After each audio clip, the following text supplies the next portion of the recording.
Lux presents Hollywood. The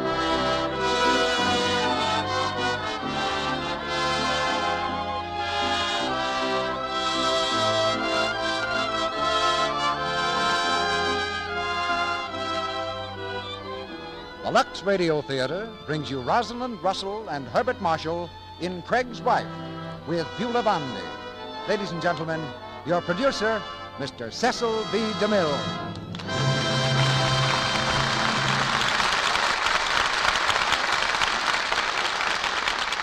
Greetings from Hollywood, ladies and gentlemen.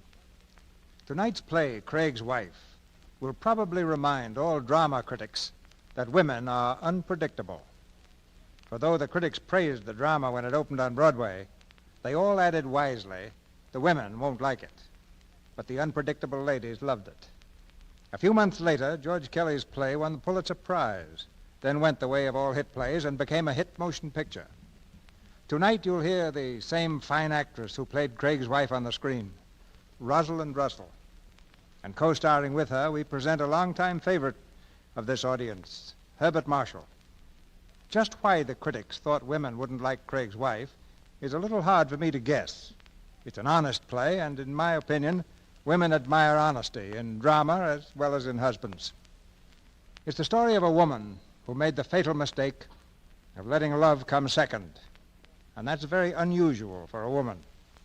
And here's a story in figures that I hope is not unusual.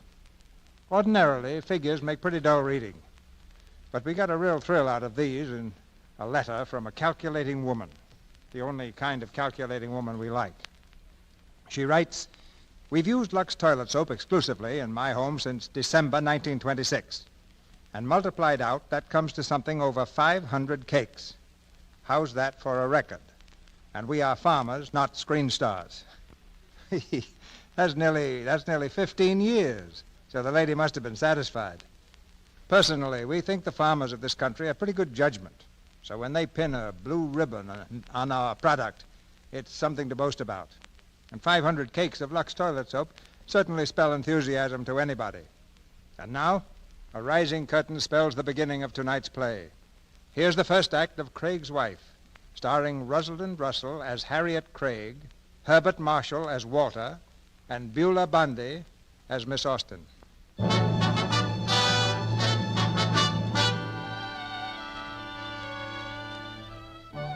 This is the living room of Mrs. Craig's house.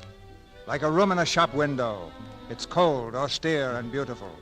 A room meant to be admired, but not lived in. Its hardwood floors are too shiny. The drapes hang in much too perfect folds. There are no ashtrays, for Mrs. Craig discourages smoking in this room. It's like the other rooms of the house, in that it reflects the excellent taste and the fanatical neatness of its mistress. At present, Mrs. Craig is not at home.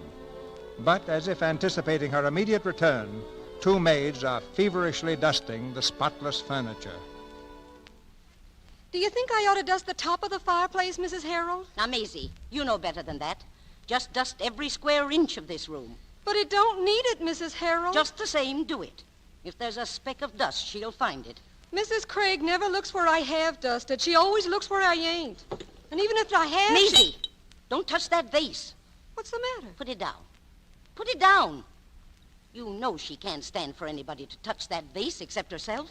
I just wanted to dust up here. Well, don't ever touch that vase. If it ever got broken, she'd raise the roof. Here, put the newspaper on the table in the hall. That's where she likes it. She's too fussy. Paper says more rain tomorrow. Mrs. Craig won't like it. It may not be raining in Albany. I wonder how her sister's getting along. If you ask me, she's pretty sick. Mrs. Craig would never leave here in a million years if she didn't have to. Say, Mrs. Harold, didn't you used to work out on Willis Avenue one time? For 2 years, yes. Why? Did you know any people out that way by the name of Passmore? I don't think so. Why? Well, it says here in the paper that they were both found dead this morning in their home. Good heavens. What happened to them? It says, fashionable Willis Avenue residence scene of double tragedy. Bodies of J. Fergus Passmore and wife socially prominent in this city found dead in home from bullet wounds. Cause of death shrouded in mystery. Police working on identity of gentleman visitor seen leaving premises in automobile shortly after midnight. How awful. I wonder if Mr. Craig knew him. Probably. Passmore. Now that I come to think of it, I'm sure I've heard him mention that name. You want to hear more? No, we haven't time. It'd be just like Mrs. Craig to walk in on us before we're done with the work. I thought you said she wouldn't be back before Saturday. Well, that's what she told me before she went up to Albany. But it's just as well to keep a day or two ahead of a woman like Mrs. Craig. But the house is clean, Mrs. Harold. There ain't a pin out of place. There never is. If Mrs. Craig gets an idea there is, sick sister or not, she'll take the first train home. Get to work.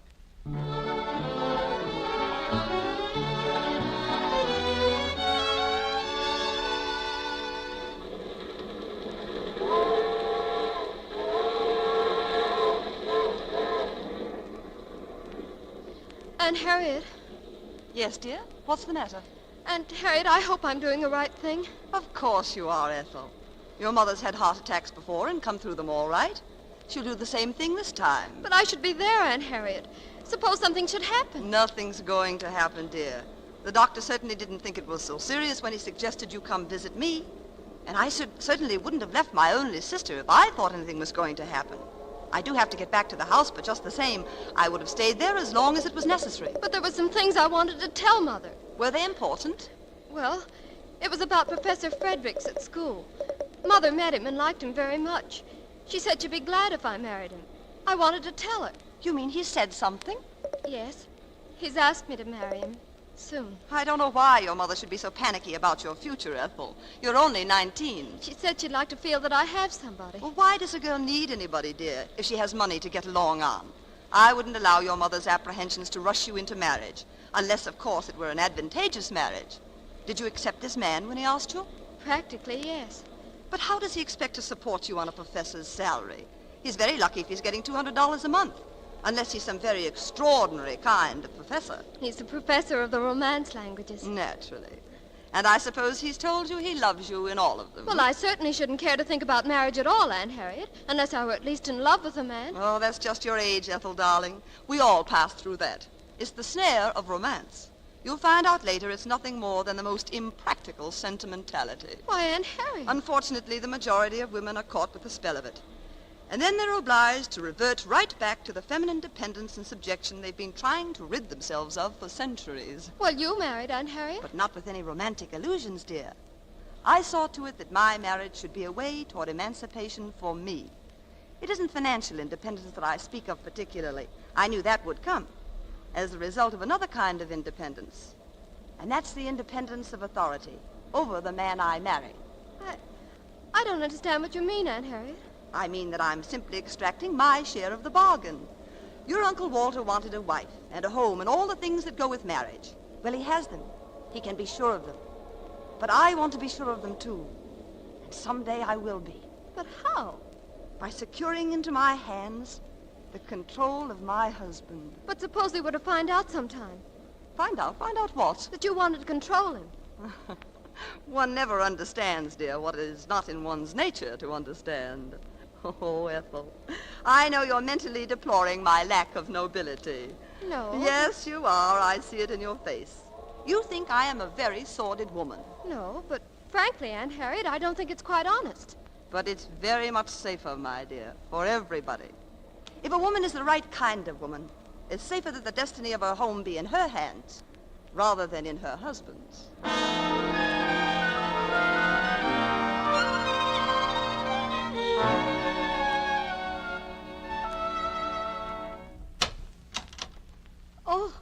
Oh, how do you do, Mrs. Craig?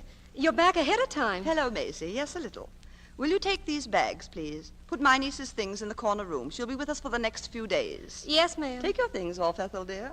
Maisie, I wish you'd use the back way when you go up and down stairs. Oh, I always keep forgetting that. That stairway will begin to look as the way it did before, with everybody tramping up and down it every 5 minutes. Yes, ma'am. I'm sorry. Oh, hello, Mrs. Craig. I see you're back. Hello, Mrs. Harold. This is Ethel Landreth, my niece. Pleased to meet you. How do you do? Aunt Harriet, I think I'll go upstairs and rest for a while. You don't mind? Of course not, child. Don't forget, dinner's at 7. I'll be down before that. Well, Mrs. Harold, everything been all right while I was away? Everything's fine, Mrs. Craig. Who moved that vase? Why, It was moved in the dusting. Mrs. Harold, you know perfectly well I gave orders that no one was to touch that vase. Yes, ma'am, I know, but... Well, will you please see that it is not moved again? Where did these roses come from? Why, Mrs. Fraser brought them over. Mrs. Fraser? The lady across the street. She brought them over for Mr. Craig's aunt. Well, you'd better take them out of here. The petals will be all over the room.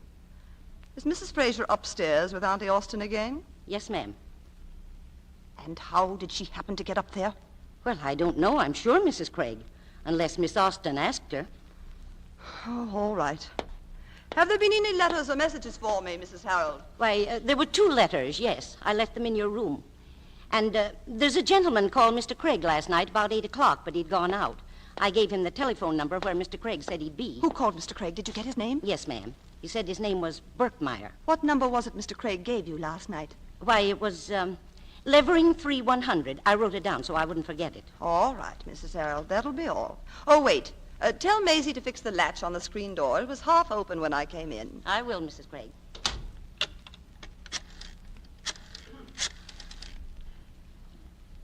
Information.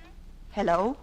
Could you give me the address of the telephone number Levering 3100? I'm sorry, I don't have that information.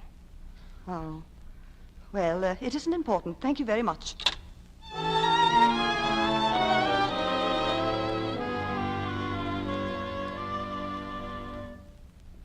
Harriet!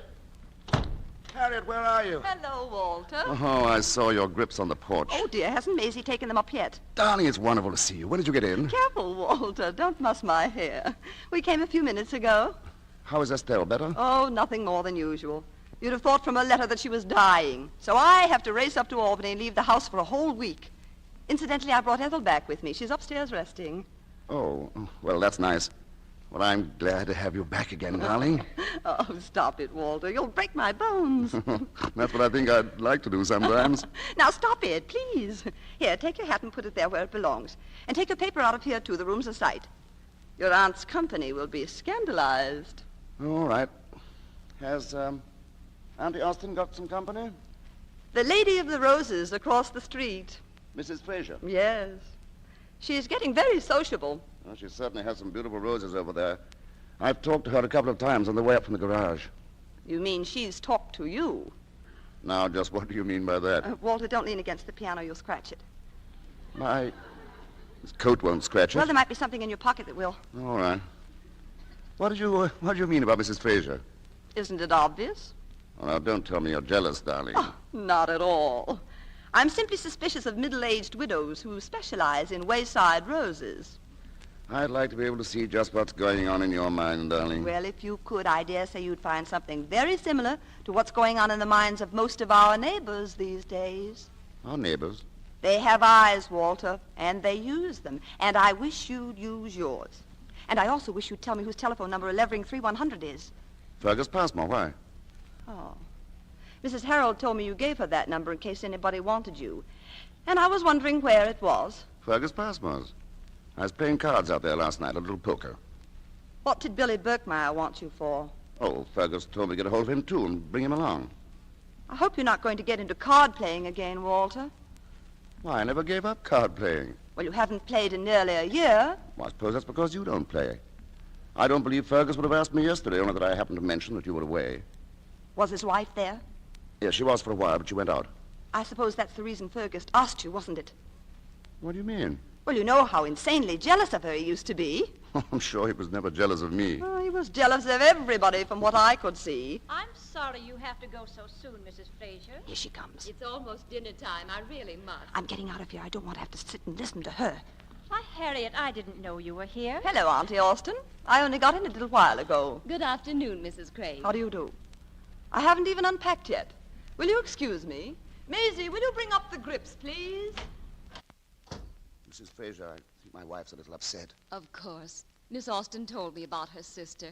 I'm so sorry. You'll come again sometime, won't you? I'd love to. Goodbye, Mr. Craig. Goodbye. Goodbye, Miss Austin. Goodbye, dear. And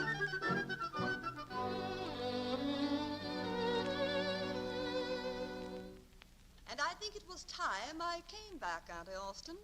From the looks of things, if I'd stayed away much longer, I'd probably have found my house the thoroughfare for the entire neighborhood. You mean Mrs. Fraser being here today? You know perfectly well what I mean, Auntie Austin. How did she happen to get in here? Why, I asked her in, of course. She brought over some roses. And you walked right into the trap. Oh, I do wish Maisie would learn to keep those drapes straight. Why do you think Mrs. Fraser is so anxious to get in here, Harriet? For the same reason that a lot of other women in this neighborhood want to get in here, to satisfy their vulgar curiosity. I'll not allow it. Let them tend to their houses, and they'll have plenty to do. I don't want a lot of idle neighbors on visiting terms. A good neighbor is a very good thing sometimes. You may have them. I don't want them running in and out every time I get my back turned. None of them has ever run in or out to you, so far as I remember. Well, she was just in my house, wasn't she? And your husband's house? Well, she was hardly here to see my husband. Or was she? No, she was not. Although you'd try to make Walter believe it if you could. Mrs. Fraser was here to see me, your husband's aunt. And I don't believe things to tell Walter, Harriet. I've no doubt you have. I've had plenty of time to think about them during the past 2 years, up there in my room.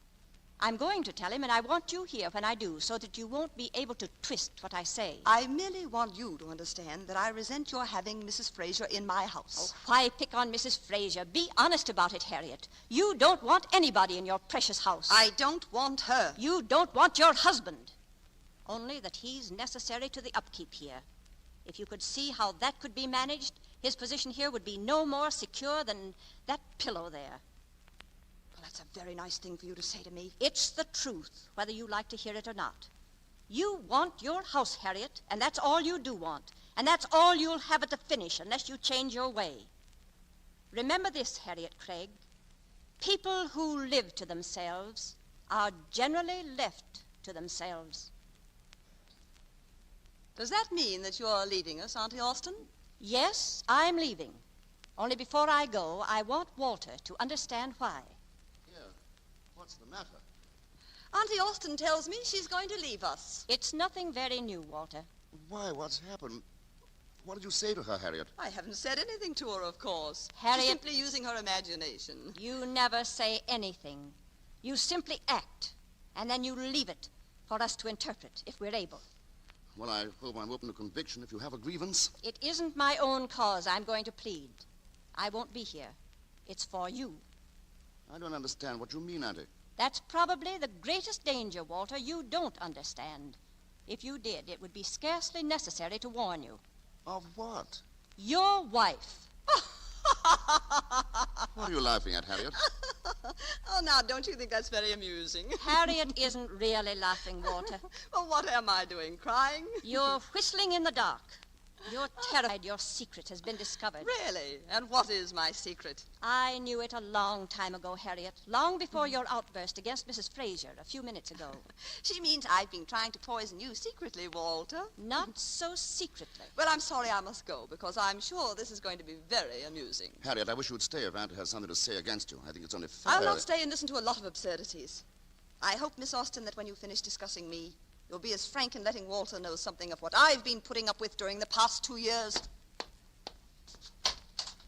I wish you'd tell me what's happened, Auntie. That isn't so easy to tell a man, Walter. It requires a bit of elucidation. To begin with, nobody could like Harriet. She doesn't want them to. I like her. You're blinded by her, as many another man has been blinded by a beautiful woman. But what has she done? She's left you practically friendless, for one thing. She's made it perfectly clear to all your friends by 1,000 little gestures that they're not welcome in your house, because this is her house. It isn't yours, Walter. You merely went with the house as a sort of regrettable necessity. Now, you don't really mean... You can't mean that, Auntie, now can you? Walter, don't you realize that none of your friends has been here for 18 months? Why? Because she's a supremely selfish woman. She wants to exclude the whole world because she can't impose her narrow little order on it. I can't believe that. Harriet has her faults, yes. Walter, why do you suppose your appointment as director at the bank failed to go through? Well, Because Harriet insulted Mr. Littlefield's wife right here. I saw her do it. Auntie Austin. I saw her. And let me tell you something else I saw, or rather heard. I was having luncheon at the Colonnade, and a man and his wife came in and sat down near me. Immediately, she began to tell him how he should have sat and how he should sit and so on. At the table right near my elbow, I heard someone say, "Listen to Craig's wife over there." People are talking about us? Of course. Your friends resent being told where they shall sit and how. So they're avoiding the occasion for it just as I'm going to. But you have to deal with it. But how? How should I deal with it? Make your wife realize that there's a man of the house here and that you are that man. Auntie Austin, I can't be convinced that there isn't an enormous element of misunderstanding between you and Harriet. We can thrash this whole affair out somehow. No. No house is big enough, Walter, for two women who are interested in the same man. I must go. I'm not happy here. What will you do if you leave here? What I've always wanted to do, travel. I want to see things and places and people so that I'll never become little. Oh, I have such a deadly fear of that after these past 2 years. But I promised Mother that you'd always have a home with me. You haven't a home to offer me, Walter. You have a house with furniture in it, that's all. I have the impression when I look at these rooms that they're rooms that have died and are laid out. Well, whatever they are, they'll seem less if you leave them, Auntie. I don't think I'd feel worse if it were Mother herself who were leaving. Be glad that it isn't your mother, Walter. She would have left long ago.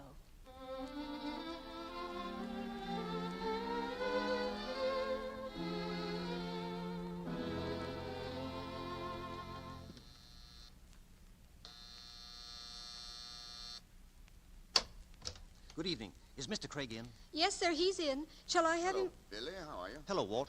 I've been trying to get hold of you since 4 o'clock this afternoon. Huh? Well, come in. What's on your mind, Billy? What about it, Walt? About what? About Fergus and his wife. Haven't you seen the papers? No. Why, what's happened, Billy? Fergus and his wife are dead. What? Why, it's in every paper in town. Here it is in the front page. Read it. Dead. This is horrible. I saw Adelaide myself last night. I stopped in for a drink, and there she was with that fellow she'd been going out with. Dead. I have a hunch Fergus had heard of the affair and called her on it when she got in last night. You know he was jealous of her. Oh, this is terrible. I think I ought to get in touch with the police right away. Well, that's why I wanted to get hold of you.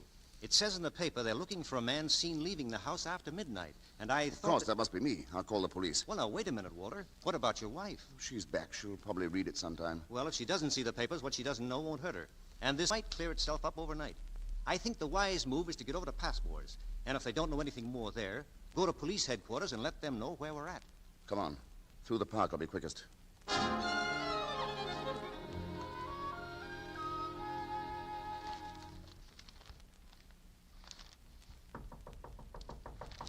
Yes? Dinner's ready, Mrs. Craig. I'll be right down. Will you tell Miss Landreth? Yes, ma'am. Venerable Willows Avenue residence, scene of double tragedy. Bodies of J. Fergus Passmore and... Passmore?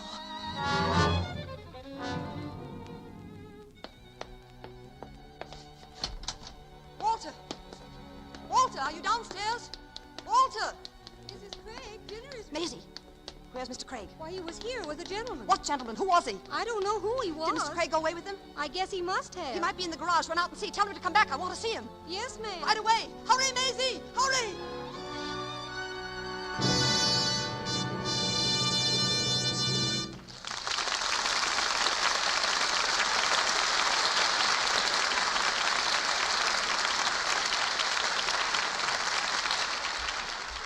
After a brief intermission, Mr. DeMille and our stars Rosalind Russell and Herbert Marshall will bring us Act 2 of Craig's Wife. Are you one of that distinctive group of women whose coloring could be called Titian or auburn or reddish blonde? If so, you probably have quite fair, delicate skin, and you'll be interested in what a famous redhead has to say about her complexion care. It's Barbara Stanwyck, and she tells you... I use Lux toilet soap. It agrees with my skin. Gives it thorough, gentle care. But perhaps your hair and eyes are dark, and you have the real brunette coloring that's so lovely. Listen to what stunning dark-haired Claudette Colbert has to say. There's nothing more important to charm than smooth, easy-to-look-at skin. I always use Lux toilet soap. It has active lather that leaves my skin feeling smoother, looking so fresh. Well, I'm certainly not forgetting the true blondes, those blue-eyed, golden-haired ladies whose fair skin reminds you of delicate porcelain. Virginia Bruce is a perfect example of that exquisite type. She uses gentle white Lux toilet soap regularly, too. Here's what she says. Want your skin to stay lovely? Lux soap active lather facials are a wonderful help. Here's what you do.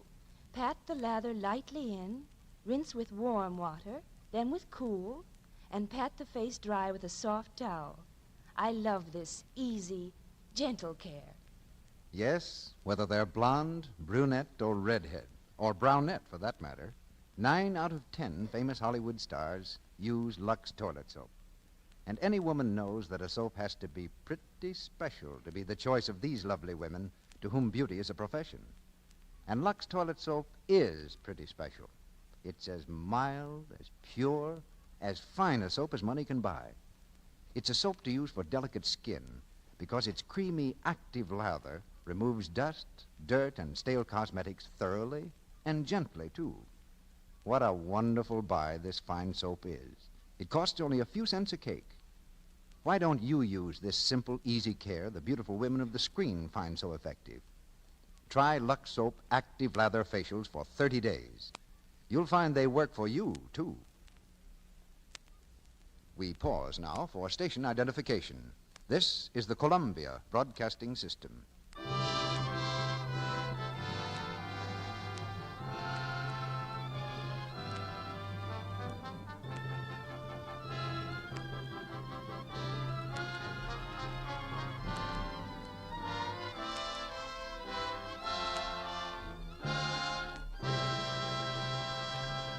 Act 2 of Craig's Wife, starring Rosalind Russell as Harriet Craig and Herbert Marshall as Walter, with Beulah Bondi as Miss Austen.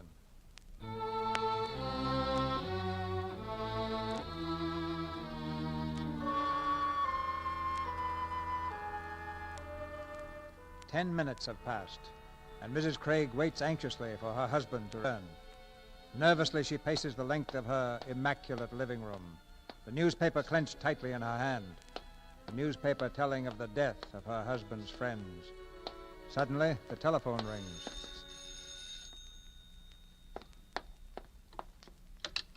Hello? Yes? Long distance? All right. Hello?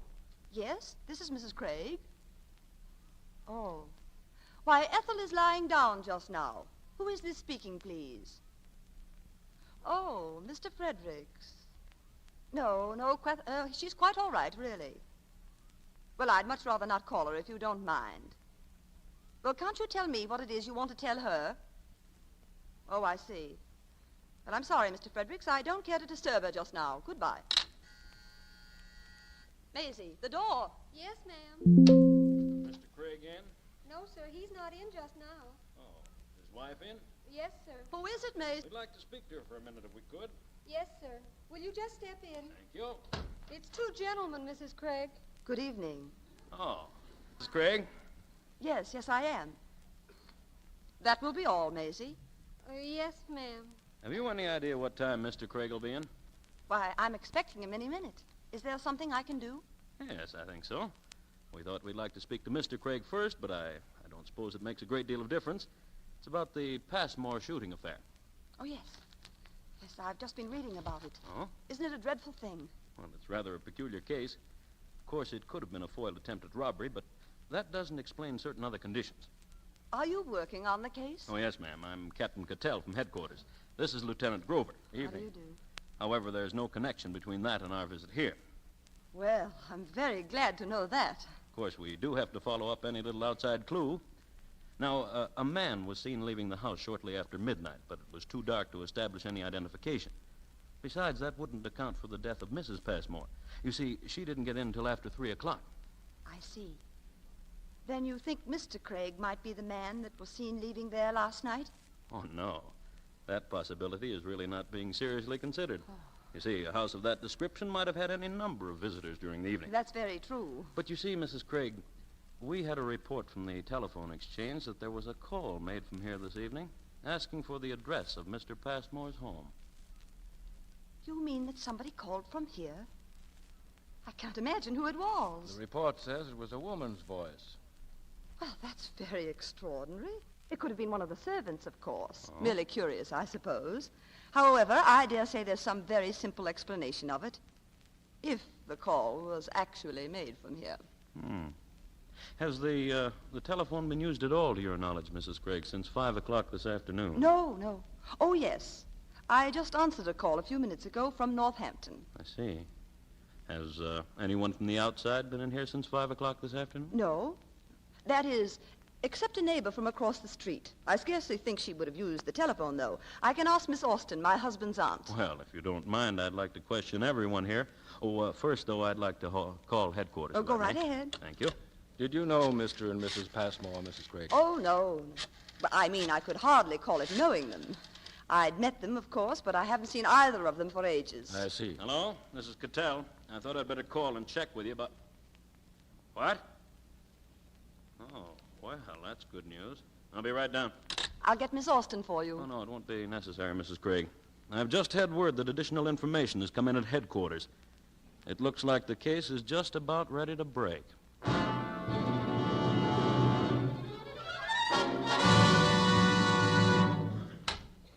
Walter, is that you? Where have you been, Walter? Out with Billy Berkmeyer. Why? Come in and shut the door. Why, what's the matter, Harriet? Walter, what do you know about Fergus Passmore and his wife? I don't know any more about it than you do, Harriet. I've been nearly out of my mind for the last half hour. I couldn't find you anywhere. Why didn't you call me then and not go rushing out of the house? I didn't want to upset you. Well, I certainly couldn't have been any more upset than I have been. I thought probably you'd been arrested or something. What would I be arrested for? Why, in connection with the Passmore thing, of course. The police are looking for you. You know that, don't you? Who says the police are looking for me? 2 detectives just left here not half an hour ago. What do they want? Doesn't it say in the paper there that you were seen leaving Passmore's at 12 o'clock last night? Doesn't say that I was seen leaving there. Well, who else could it have been but you? You were out there playing cards, weren't you? Yes, of course. Did they say they knew I was out there last night? I don't remember what they said exactly. I was too upset. I was never placed in such a position in my life. I didn't know what to say except that you'd be back soon. Where did you go with Berkmeyer? Over to Fergus's house. And what in heaven's name did you do a thing like that for? Well, why not? Well, do you want your name dragged into a thing like this, Walter? My name will be dragged into it anyway, won't it? But you don't have to go rushing out to meet a lot of scandalous publicity. I should think your own common sense would show you what it would mean to have your name even mentioned in a thing of this kind. Why, it would be in every newspaper in the country. That wouldn't bother me in the least, Harriet. My conscience is clear. Oh, don't be so absurdly romantic, Walter. It isn't a question of being romantic. No, and it isn't a question of conscience either. It's simply a matter of discretion. If you had nothing to do with this thing, what's the use of becoming involved? What do you mean, if I had nothing to do with it? Oh, don't start picking me up on my every word. And don't smoke in this room. There are plenty of other places in the house to smoke, if you want to smoke. I don't know where they are.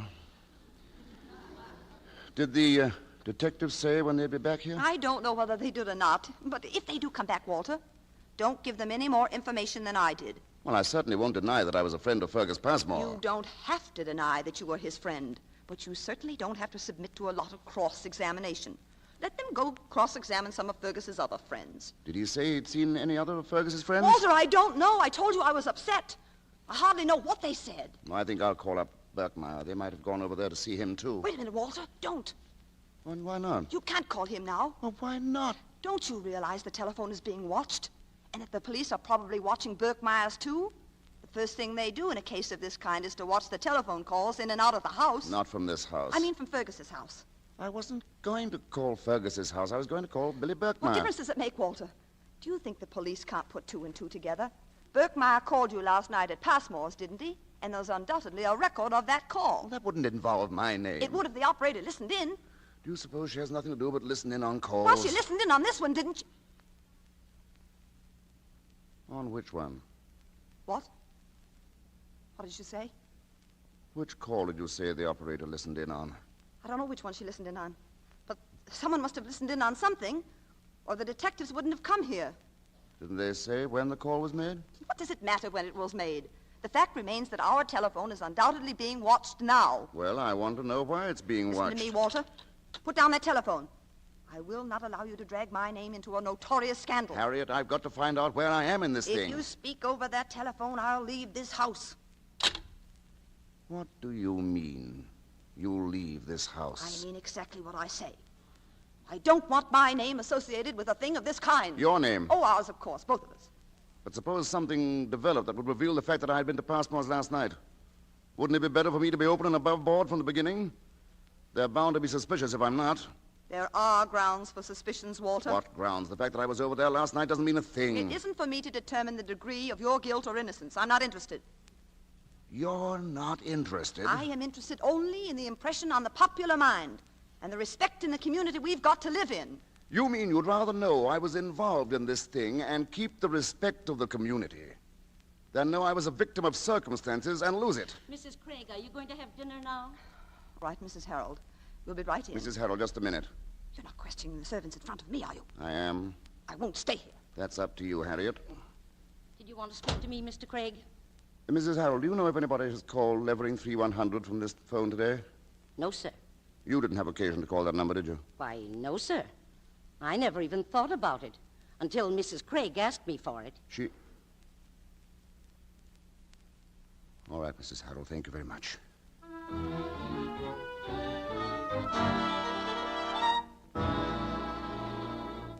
Walter, it's about time you got back. Where did you go? I've been out walking. Walking? I don't suppose it makes any difference to you that we held dinner for over half an hour. Walter, answer me. Harriet, that call today. Well? It was you who made that call, wasn't it? What were you doing, checking up on me? Don't flatter yourself, Walter. The man hasn't been born yet that I'd bother checking up on. Why didn't you tell the truth? Because I anticipated an attack of your romantic conscience. You were playing safe, at my expense. I knew the necessity of it. I knew if I told you I made that call, you'd be on the telephone in 5 minutes telling the police. I intended doing that anyway. You silly fool. That's why I went with Billy Birkmeyer to police headquarters. Oh, And the only reason I didn't tell them then was the man in charge of the case wasn't there. But I'm going to see him tonight, and I'll tell him then. You can tell him that I'm leaving you, Harriet, too. why weren't you at least honest with me? Not try to make it appear that I was responsible for this thing. It's you that the police are looking for. Oh, you needn't try to turn on me. They wouldn't be looking for either of us if you'd stayed at home last night, instead of being out card-playing with a lot of irregular people. What was there irregular about Fergus There Passmore? must have been some irregularity, or this thing wouldn't have happened. Oh, I knew as soon as my back was turned that you'd be out visiting your friends again. You wouldn't be visiting them had I been here. How'd you stop me? Lock the door? It wouldn't have been necessary. You haven't been visiting your friends in the last 18 months, have you? Then you have kept my friends out of here. If I have the end justified the means. My aunt said that you've driven all my friends away from me. Well? She also said something else, and I'm beginning to believe she's right. She said you were trying to get rid of me without actually driving me away from the house. I don't know what you're talking Yes, about. you do. That's why you left the room before she started. I'm sorry I didn't stay now. You should have, Harriet. Oh, how perfectly she knows you.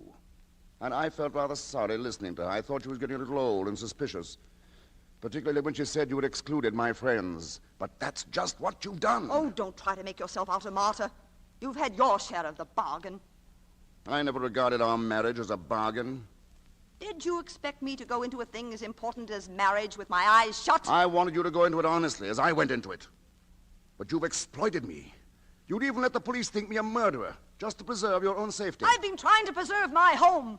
What else is a woman like me but her home? Hasn't she her husband? She could lose her husband, couldn't she? Many women have. Couldn't she lose her home, too? She couldn't, if she knew how to secure it. You mean if she knew how to fix it for herself? All right. You haven't lost anything by it. If I fix things for myself, I fix them for you, too. I haven't done anything that wasn't honest. How would you know, Harriet? I've simply tried to be practical. But with your usual romanticism, you want to make me appear like a criminal. I'm not reproaching you. You simply married the wrong man. I married a romantic fool. That's what I married. How well we understand each other now. Well, I understand you anyway. And you should be glad that I do. I don't know what would become of you if I didn't. The brass of you, the presumption. What have you ever done to assume such superiority? Now, don't get yourself into a temper. Mrs. Mrs. Harold said you wanted to see me. I do, Maisie. I want to know why I found this card back of my vase on the mantelpiece. Well, you see, a lady came while you were at dinner. She was collecting for some charity affair. And you couldn't find any place for her card except behind this vase. Well, Mrs. How many times have I told you not to touch anything on the mantelpiece? But I only thought... I'm not interested in what you thought. When a girl won't do as she's told, then she'd better leave. I want you to get your things together tonight and be out of here tomorrow morning. Yes, ma'am.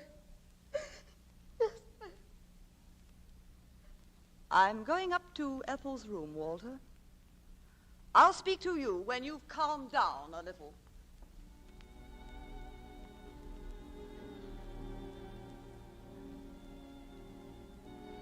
Her house. Her precious home. Her precious vase. Good heavens, Mr. Craig. Did something get smashed in here? Glory be. Her vase fell off the mantelpiece. No, Mrs. Harold, I smashed it myself. You... Well, I wish you'd tell her it was you that done it, Mr. Craig. She might think maybe I done it. I'll tell her all about it, don't worry. Yes, Mr. Craig.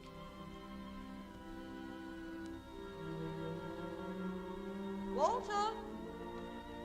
Did something fall down there? No. Are you sure? Yes, I'm sure. Well, it sounded up here as though the house down. Maybe it did, Harriet. I'm just sitting here wondering.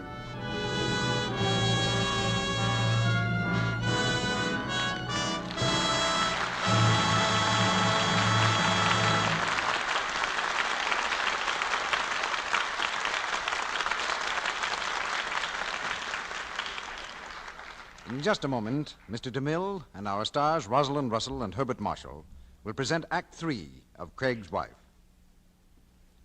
And now let's tune a very small apartment in a very large city. Anne Graham has just come home and... Oh, my goodness, what a day. That office gets more hectic all the time. It seems as if 5 o'clock would never come. Oh, I wouldn't stir out of this apartment tonight for... Oh, well, I'll just see who it is. Hello? Oh, David. Oh, fine, thanks. What? Tonight? Why, I'd love it. Okay. Goodbye, David. Now I've done it. Not only going out, but dancing. Oh, but I'll feel like new after I've had my bath. Golly, I'll have to hurry. That bath that Anne's looking forward to, depending on, is an active lather bath with gentle Lux toilet soap. She's looking forward to it because she's learned that a few minutes relaxation in this luxurious bath makes her feel like new, even at the end of a trying day. She likes the way the creamy Lux soap lather bursts into tiny, sparkling bubbles. Sparkling, gay bubbles that seem to carry away worries and cares. She likes the way the creamy lather caresses her skin, rinses easily away, leaving skin feeling so smooth and soft. Anne thoroughly enjoys this daily beauty bath of hers, but what's more important, she depends on it to protect daintiness. You see, Lux Soap's active lather is gentle, but thorough. It carries away perspiration, every trace of dust and dirt, leaves skin really fresh, sweet. Yes, a daily Lux Soap bath is a delightful way to make sure of that feminine charm that means so much. You're sure to enjoy this luxurious beauty bath, sure to love the delicate, clinging fragrance that Lux Toilet Soap's exclusive perfume leaves on your skin. Try it. Now, our producer, Mr. DeMille. The curtain rises on the third act of Craig's Wife.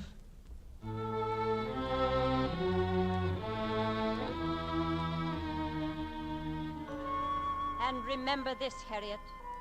People are generally left to themselves. Those were Auntie Austen's words, delivered in a warning to Harriet Craig.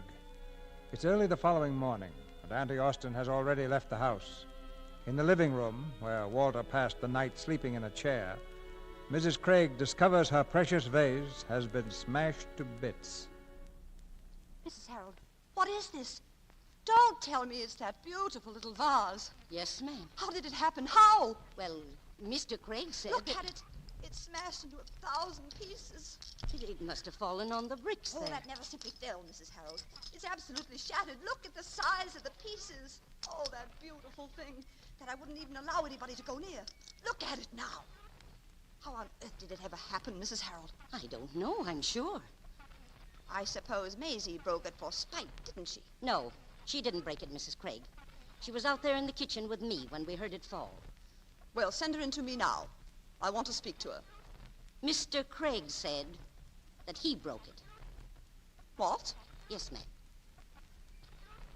Tell Maisie I want to see her. She isn't here, Mrs. Craig. She's gone. You mean she's left already? Yes, ma'am.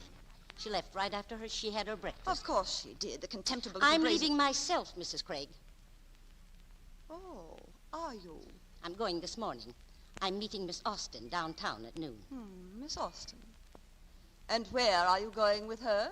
Well, she told me last night she was leaving. She said she was going to travel for a few years.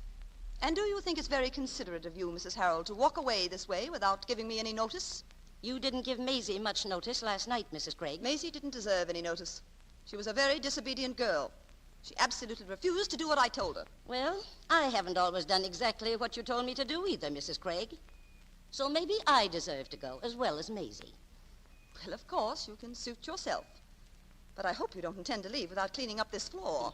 I've got the dustpan right here. Where is Mr. Craig? He's in his study, ma'am. He's reading the paper. I'll give you your money later. I hope you enjoy your world tour, Mrs. Harold. It'll be a change anyway. And I hope when you come back, you'll be able to find a place that'll be as easy as this one has been. Don't worry about me, Mrs. Craig. Nobody belonging to me ever died in the poorhouse. Walter, I want to speak to you.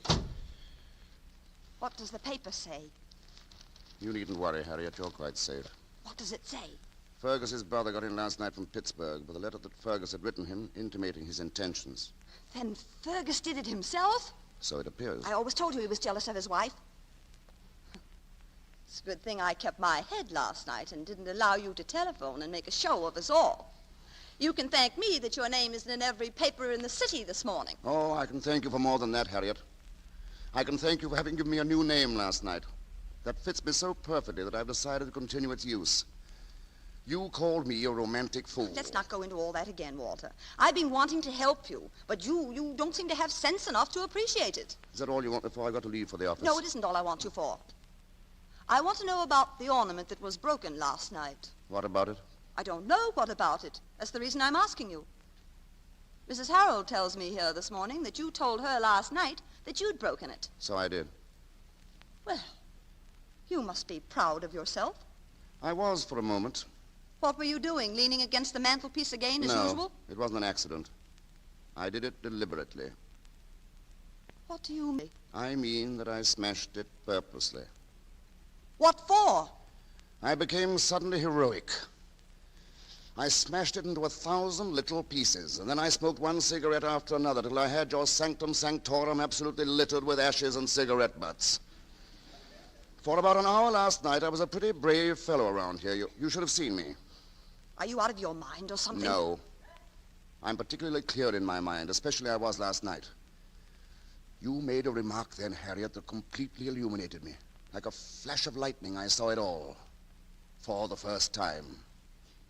Unfortunately, the lightning struck my home and knocked it down.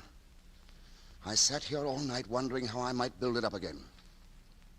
What remark are you talking about? You said that a woman might lose her husband, but not her home, if she knew how to secure it. Well, hasn't many a woman lost her husband? And many a man has lost his life, too, because his wife has never made a sufficiently illuminating remark. I saw your entire plan then, Harriet, and my instincts called for immediate action. So, as an opening gun, I smashed the vase. And I was going to smash all the other little ornaments that you worshipped before me. I was going to rule my house with a rod of iron. Oh, Walter, you're so romantic. But I couldn't sustain the role indefinitely. You're right. I am a romantic fool. Ah, but I do wish you could have seen my attempt to be otherwise. At least you would have appreciated my sincerity to try to continue here as your husband. What do you mean? Your attempt to continue here as my husband. The role is not for me, Harriet. I can only play a romantic part.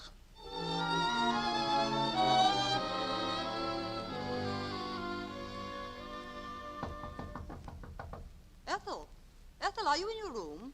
Open the door, dear. Ethel, what's the matter with you? What are you doing? I'm packing my things, Aunt Harriet. Ethel, what on earth has... Why didn't you tell me that Mr. Fredericks called last night? I didn't think it was wise to bother you. Bother me? He thought I just didn't want to speak to him. You had no right to do that, Aunt Harriet. Did he call again? Yes, just before. He wants me to meet him. We're going to be married. Well, I hope you know what you're doing. If anything goes wrong, at least it'll be my mistake. If that's any consolation to you. When are you going? On the 5:10. Uncle Walter's driving me to the station. I see. Aunt Harriet. Yes? Aunt Harriet, is Uncle Walter leaving you? Why, what on earth ever put that into your head? Well, when I started to come down the stairs this morning, I heard him say that he couldn't continue here as your husband. I'm sure I haven't the faintest idea what you're talking about. Then a while ago, when I told him I was going to be married, he said the only thing I needed to consider seriously was whether or not we had faith in each other and were absolutely honest about it. Dear Walter. So I was wondering if he found out. Found out what? What you told me coming down here on the train. And I said I didn't think you were being honest. Don't be a fool, darling. Walter couldn't get along without me.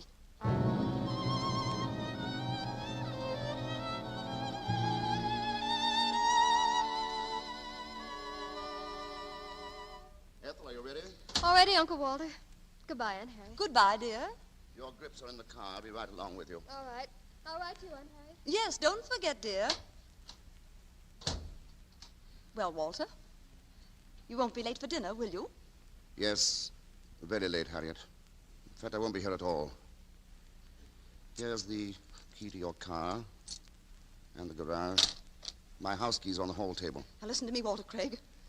You're surely not serious about leaving this house. I should think that decision would please you. Well, it doesn't please me at all. It's absolutely ridiculous. But it's so practical. Oh, don't try to be funny. And you've been deploring my lack of practicality for so long. I'd like to know what's practical about a man walking out and leaving his wife in his home. I have no wife to leave. You neither loved me nor honored me. Well, you married me, whether I did or not. I never saw you before in my life, Harriet. Until last night. Well, you married me, didn't you? And you married a house.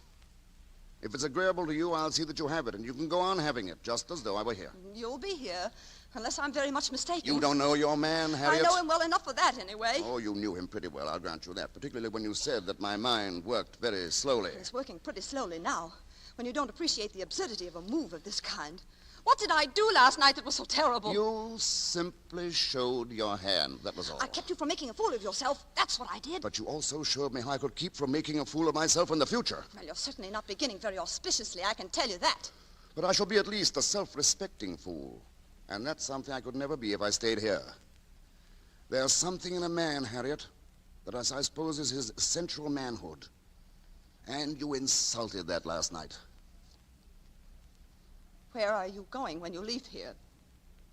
That would be rather interesting to know, Harriet. Where a lot like me are going. Out of fashion, possibly. Goodbye, Harriet. Walter? Walter?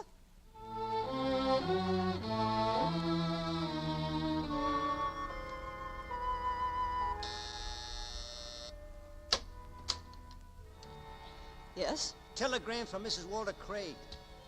Thank you. Oh. Is there an answer, Mrs. Craig? No. No, there is no answer. Your sister passed away at 4 o'clock this afternoon.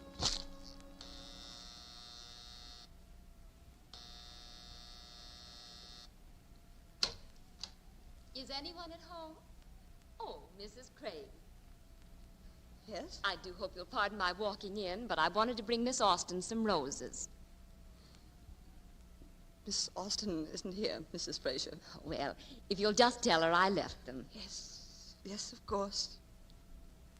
Is there anything wrong, Mrs. Craig? My sister died this afternoon. Oh, I'm sorry. I had no idea she was so ill, or I'd have never come back. I'm so sorry. I do hope you'll let me know if there's anything I can do. Thank you very much. I don't think there's anything anybody can do. I'll give the roses to Miss Austin when I see her. Thank you. Well, I suppose you want to be alone, Mrs. Craig. I'll just run along. Goodbye, Mrs. Craig.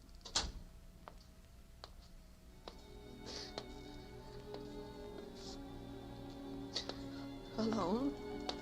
Remember this, Harriet. People who live to themselves are generally left to themselves. Alone? People who live to themselves are generally left to themselves. No. People who live to themselves are generally left to themselves. No! People who live to themselves are generally left to themselves.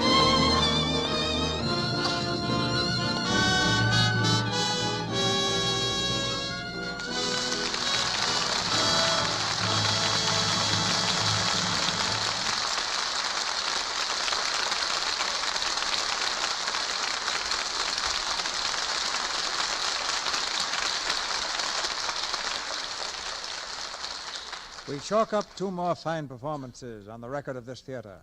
And here are the stars responsible: Rosalind Russell and Herbert Marshall. Thank you, Mr. DeMille.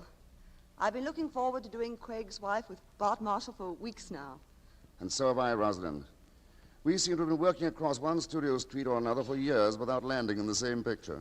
We're rather proud of the idea of casting you two together for the first time, and we're expecting plenty of imitators. How are you and Clark Gable getting along with that picture at MGM, Roz? Fine. You haven't got a good unused practical joke, have you? Some gag I could play on Clark? Not right offhand, no. Why? I owe him one. It keeps us busy living up to the title of the picture, Unholy Partners. It's a brave girl, Bart, who proposes to out-practical joke one Clark Gable. I'm just looking for revenge, Mr. DeMille. But now, before we say goodnight, there's a word or two I'd like to say to the women in this audience. It's about the product behind this theater, Lux Soap. I've used Lux Soap for a long time because it's such a wonderful help in keeping one's complexion soft and smooth. And I'd recommend it to any woman who wants a complexion soap that she can depend upon. And we recommend a close-up of you, Rosalind, as the best comment on Lux Soap. What's the play next week, CB? One of the screen's new hits, Bart. The Universal picture, Model Wife. And we'll have the original stars, Dick Powell and Joan Blondell. Model Wife is the story of a modern young business couple with an old-fashioned desire to raise a family. It's one of the most human and delightful comedies the screen has produced this season. So for a model evening's entertainment, we suggest Model Wife next Monday night. Craig's Wife, then Model Wife. You're certainly getting domestic, Mr. DeMille. But I know you'll have a great show next week. Good night. Good night, CB. Good night. Good night. You'll never go wrong with acting like yours. Our sponsors, the makers of Lux Toilet Soap, join me in inviting you to be with us again next Monday night when the Lux Radio Theater presents Dick Powell and Joan Blondell in Model Wife. This is Cecil B. DeMille saying good night to you from Hollywood.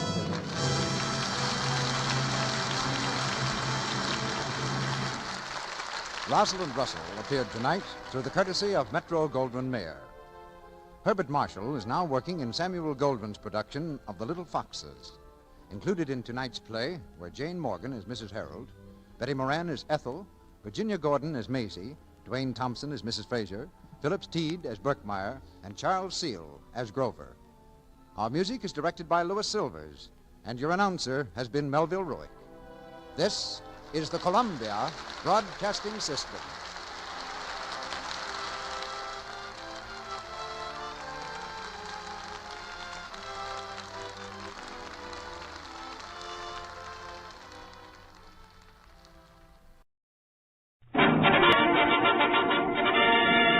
the Johnson Wax Program.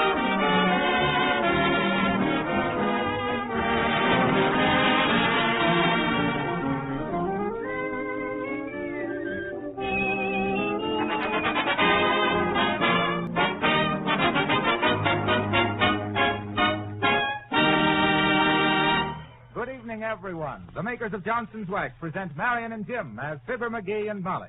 Ted Weems and his orchestra open the show with Sing, Baby, Sing. Play, Weemsy, play.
Very interesting to go through some of the new modern houses and see what beautiful little homes are being built for $5,000 and less. Many of the modern rooms have linoleum on the floors. And I don't have to tell you that Johnson's Wax is responsible for the glowing polish on most of these floors. The wax brings out the colors in the linoleum and keeps it in perfect condition. You can't picture one of the modern houses with scuffed or dingy floors. Wall paneling and floors must have a lustrous polish at all times, and that's why it's so necessary to protect all such surfaces with Johnson's Wax, so that their beauty will be long-lasting. Whether you live in an ultra-modern house or a comfortable old-fashioned home, you'll find that Johnson's Wax protects your woodwork, furniture, and floors with an invisible shield of beauty, and actually makes housekeeping much easier, for dust and dirt cannot cling to a Johnson Wax surface.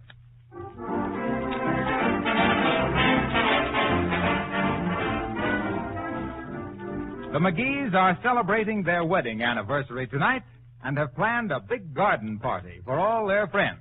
But, not having a garden, Fibber has taken it upon himself to clean up the vacant lot next door for the purpose. And here, clearing away the old cans and bottles, we find Fibber McGee and Molly.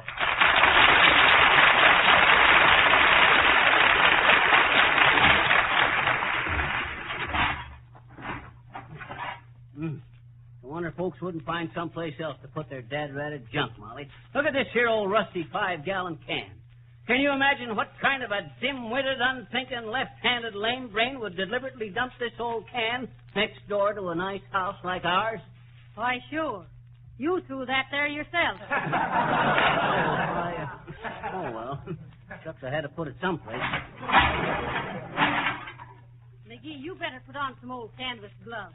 I don't want you to be cutting yourself on a tin can. Oh, I like to get at these here jobs barehanded. Matter of fact, I don't mind a job like this at all. It's something I can get my teeth into. Getting your teeth into a tin can? Why, you talk like a ghost. Oh, there's the mailman, McGee. Yoo-hoo, Mr. Ingle. Anything for us? Hello, Mrs. McGee. Hello, Mr. McGee. Gee, Reggie, you're getting old, ain't you? How long you been carrying the mail? Oh, since Ted Weems give me the sack. I see you're getting ready to celebrate your anniversary. How'd you know, Red? Says so on this postcard. Says, many happy returns of the day. We'll be glad to accept your invitation. Please wire me if you will serve soup or celery. Signed, Miles Reed. Who's he? Well, he's our sound effects man. He wants to know what noises to bring. Is that all the mail there is for us? That's all today, Mr. McGee. Got one for Ted Wheaton, though. What's it say, Bud? I don't know. It's a letter and it's sealed, so I haven't read it yet. I'll have to wait and read it over Wheaton's shoulder. Here, let me take it. I'll hold it up to the light. Why, well, don't be so nosy, McGee. The idea, reading other people's mail. What's it say? Ain't even addressed to Ted. It's sent to the Johnson Wax Show. Well, what's it say? I can't figure out if it's a knock or a boost. Well, why? It says, "Oh, boy, what a show. What a show. Theodore is terrific." Well, what's the matter with that? Ted Weems will be tickled. I don't know if he will or not. I can't make out whether it says Theodore or the odor. Well, so long, folks. You know, Molly, if this nation should die out and 1,000,000 years later somebody'd be exploring around here and find all these cans and bottles, what would they think? Why, they'd think we left a lot of cans and bottles around. This stuff cleared away so I can mow the grass. You know, Molly, there's a job, mowing the grass. I get an awful kick out of mowing grass. I know. The more, the merrier. Oh. Molly, did I ever tell you about the time I lived down in Tittycombe, Texas, and couldn't get no grass to grow in the front yard? Oh, yes, many's the time. Well, sir, what I done was buy 3,000 of them fiber mats that folks use for doormats, and I painted them green and sodded the lawn with them. Oh. Boy, I certainly solved that problem. Well, you can solve anything if you really go to the mat with it. Used to sprinkle it twice a day just for the effect on the jealous neighbors. Used to sneak out at night with a bucket of yellow paint and paint dandelions all over. Then in the morning I'd go out with a worried look onto my face and dig 'em out. But I had to give it up. I couldn't stand it. Stand what? The robins. The poor little robins would come fluttering down looking for worms, and when they'd land on that matting, they'd look at me so dad-ratted reproachful. I just couldn't take it. Oh, well, that's the way it goes. Oh, McGee, look. Here comes a truck, heading for this lot. Well, if they try to dump anything here, they'll find they got a fight on their hands. I'll tell them that. Oh, dear. It's a bunch of young men. Hiya, boys. Hi there. Looks like government stuff, Molly. Hey, boys, you from the CCC? No, we're from the TWO. TWO? Ted Weems Orchestra. Yes, and go to work, boy.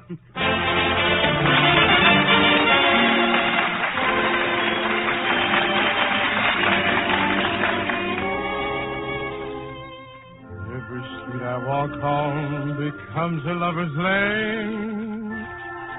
When I'm with you, I can see the sun go out in the rain. When I'm with you, to lose you would be tragic. Here is my heart unfurled. You have that certain magic. You're the 7 wonders of the world. Off the ground, put the leaves are on a tree.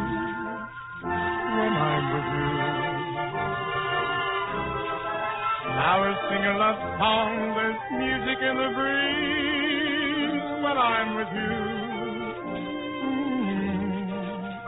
please let me make this confession. You are my magnificent obsession. The world is all around. Lovely one when I'm with you.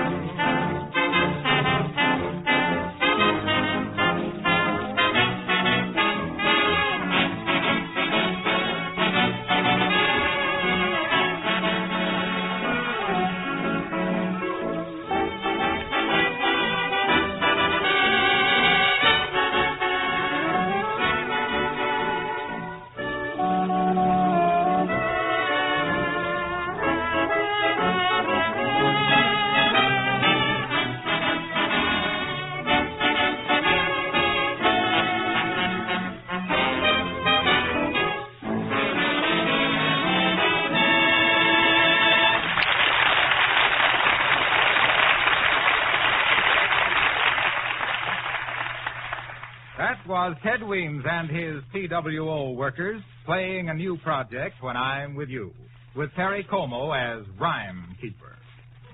Well, Fibber has really worked hard clearing away the junk from the vacant lot next door and is now busy clipping the grass and bushes for their anniversary garden party tonight. Hey, Molly, what anniversary is this we're celebrating? Our 18th, McGee. 18th.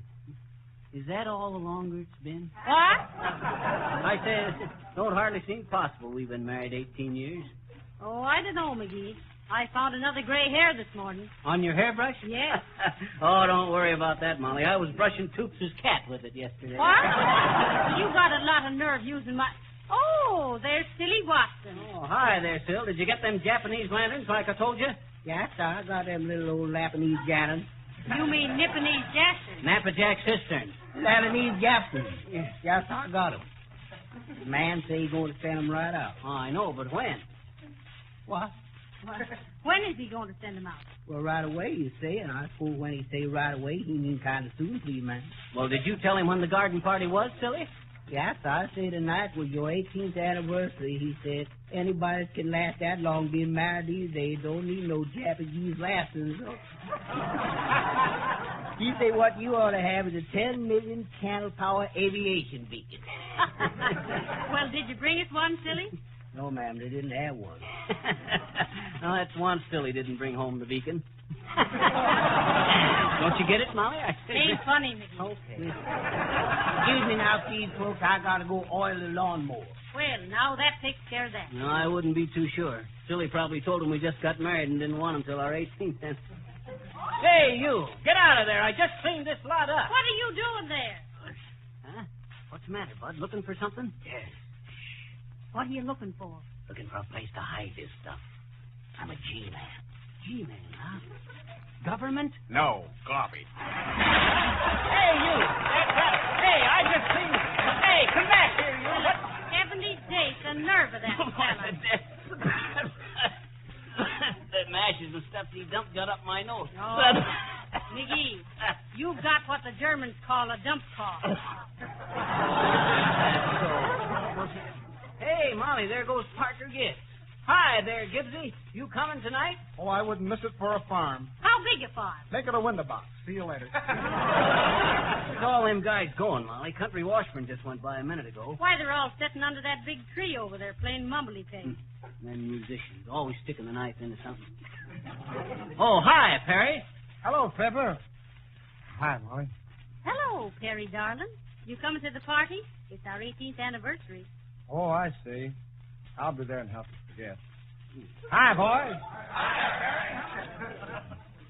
You know, Molly, them fellas, they don't seem to realize the importance of our affair tonight. McGee, after being married 18 years, I'd hardly call it an affair. Did you order the folding chairs, Molly? Yes, but I don't want them sent out till the last thing. They might get damp and hurt the finish on. Ah, but you wouldn't have to worry about that if they were protected by a gleaming coat of Johnson's wax. Oh, hello, Mr. Wilcox. Hi, Harpo. Hello, folks. Say, nice job you're doing on the trimming, Fibber. You betcha. But then, you always were a clip. Hey, Harpo. Yes? Did you ever play building and loan? No. How do you play it? Get out of the building and leave us alone. Well, I'm afraid I can't stay any longer. No. Don't insist. Don't. Well, so long, folks. Sure. Well, hold Harpo. Oh, hello there, Geraldine. Hello, Mr. McGee. Hello, Miss McGee. I just thought I'd drop in and see if there's anything I could help you with for your party tonight. Well, thanks, Geraldine, but I don't think... I told Gerald you were having your 18th anniversary party, and Gerald said the cutest thing. I mean, you really did, really. Well... And Gerald said, well, misery loves company. Oh, Gerald is such a cynic, Mr. McGee. I mean, he really is. What do you mean, misery? Say, me and Molly have been real happy. That's exactly what I told Gerald, yes. Sure. I said you were the happiest couple I ever knew. I told him you were always holding hands. Oh, that's and right. Gerald said, affection or protection. Oh, but don't mind Gerald. He's always like that. Well, when you find a marriage like ours... I told Gerald marriages are made in heaven. That's it. And Gerald said maybe that's why they picked a hot place like Reno to separate. Gerald says Reno is where the party of the first part and the party of the second part. Can you imagine? Gerald must have been feeling kind of sour. I know. I asked Gerald darling, and what do you think he said? What'd he say? Oh, this priceless, really. Priceless is right. I wouldn't give you a nickel for Yes, it. Gerald says the difference between a pat on the back and a kick in the pants is just a matter of location. Well, I think he must be off. I'll say so. Biddle, biddle, biddle.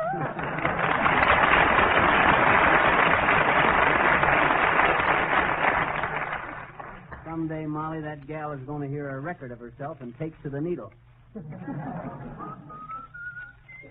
Oh, it's Elmo Tanner. Hello, Elmo. Hello, folks. You're coming to our anniversary party tonight, aren't you, Elmo? What can I lose? Why, it's our 18th anniversary now. What do you think of that? Yeah. 18 years. Yeah. Let's see. 18 from 1936. Oh, you were married in 1918. Yes, why? That's the year I went to war, too. Hiya, fellas. Smart guy, huh? Oh, I think Elmo's real nice to you. And I love the way he whistles. Oh, dear, the place is beginning to look nice. Oh, there's Ted Weems. Hello, Ted. Hi there, Ted. You coming to the party tonight? You bet I am. What party? Say, Ted. Yes? Look at all those TWO workers of yours sitting under that tree over there. What's the matter with that? Well, it's dangerous. What if a thunderstorm should come up and lightning would hit that tree? They should worry. I'm the conductor. Come on, boys. Go to work.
All over this country have taken advantage of Johnson's free gift offer and have received a full-size can of Johnson's Auto Wax without cost. If you haven't already asked your dealer for Johnson's free gift anniversary package, I urge you to do so right away. The package contains a pint can of Johnson's Auto Cleaner and Polish and a full-size can of Johnson's Auto Wax. You pay 59 cents for the cleaner only. This is less than the regular selling price. And you get the Auto Wax free. Johnson's Auto Cleaner and Polish will make your old car sparkle like new in short order. Johnson's Auto Wax protects the beautiful polish, keeps the finish from becoming scratched and stained. When you Johnson wax your car, you cut down on car washing. And later, when you want to trade the car in, you will get more money for it if the finish has been wax protected. Go to your dealer tonight or tomorrow morning and get free a full-size can of Johnson's Auto Wax in the free gift anniversary package.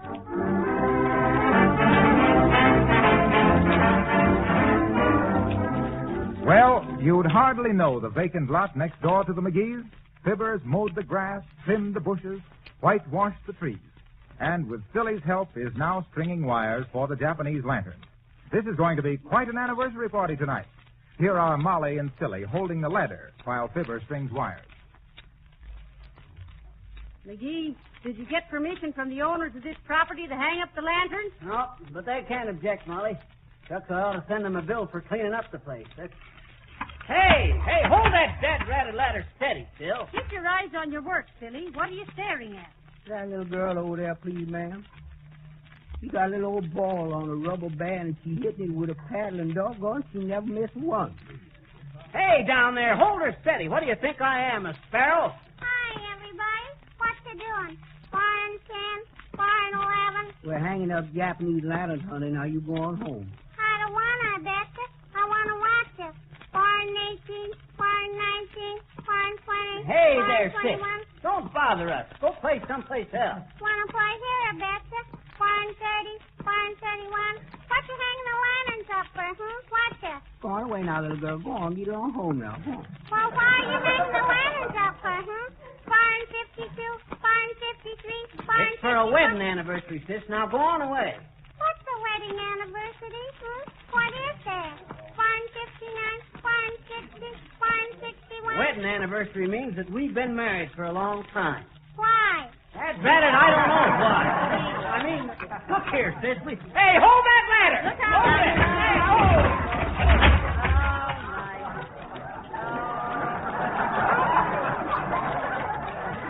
Heavenly days. Are you hurt, McGee?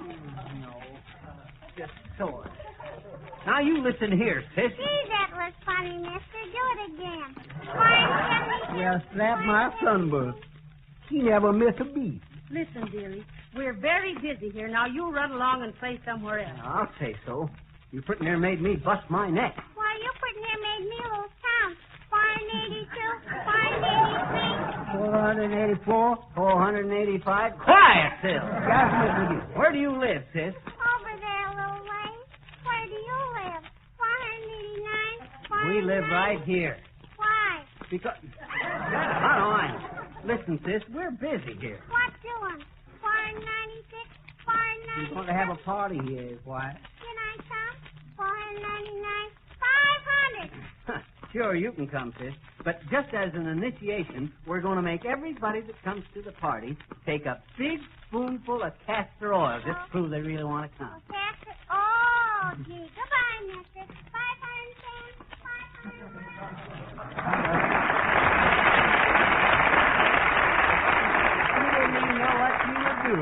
Imagine that kid, Molly, bouncing that little ball more than 500 times off that bat. Yes, and right off the bat, I could give you more than 500 reasons why you should protect your car finish with Johnson's Auto Wax. Oh, hello, Mr. Wilcox. Hi, Mr. Wilcox. Hello, silly. Well, Fibber, how are the party preparations coming along? Oh, pretty good. Up till now. I see. Oh, it must be great to celebrate a wedding anniversary like this. Oh, I'm an old bachelor myself. That's what I often said. Hey, Harpo, how do you like these Japanese lanterns? Why, they're beautiful. We think so, too. You know, in olden times, the Japanese used to wear them over their heads. This way. Now, hold still. McGee, what on earth are you doing? Then they pulled them down over their ears like this. Hey, what are you doing? Come on, Molly. I want to get back to the house and clean up. Say, take this thing off. I can't see where I'm going. Fibber, Molly, where are you? Ah, dear. That's what I always liked about Harpo. Friendly sort of a Jap.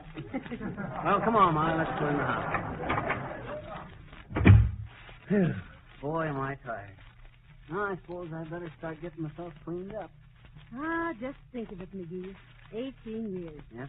And to think you'd spent all day long cleaning up a dirty old lot so we could have a party. You sure must love me, McGee. Ah, well, Molly, I always... Hey! What's that? Heavenly day. Must be a parade. Open the door, McGee. Probably a political parade. All right, boys. This is the place. Just to load the stuff down. Set her up quick. Yes, that's fine. Get over there now. Hey, wait a minute. McGee. Huh? They're dumping stuff all over our nice clean lot. Hey, you! You over there! What's the idea? I just cleaned that lot up. Get out of there! Not so, my little so-and-so, not so. We have a legal permit for the use of this property, yes, yes. For what? For the Horatio K. Boomer Combined Carnival, the greatest traveling aggregation ever known. All right, boys, hurry there. Get that merry-go-round set up. Oh, Elmer, put your hot dog stand over on the other side. Hey, Hey, you can't do that. I just cleaned up that. I said, You want to go to the carnival tonight, Molly?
Time of year when women are thinking about fixing up their homes for fall. Even though you aren't planning to spend much money, you'll want to make your rooms look attractive. So here's a suggestion. Wax your floors, furniture, and woodwork with Johnson's Wax, and everything will take on a fresh, well-cared-for appearance.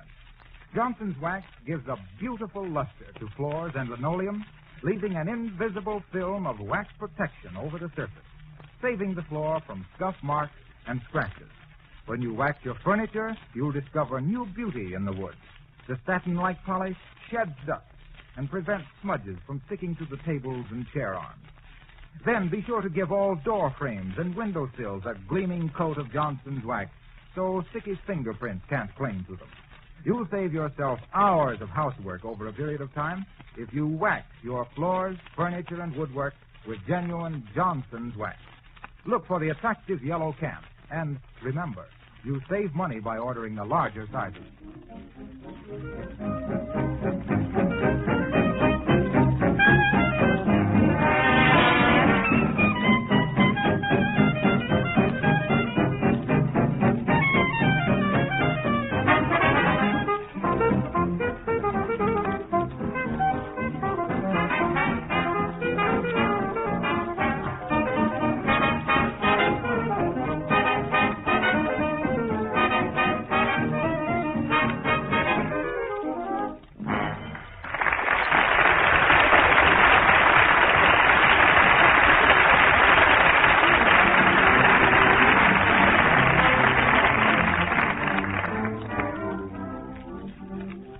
All joking aside, this really is our 18th wedding anniversary.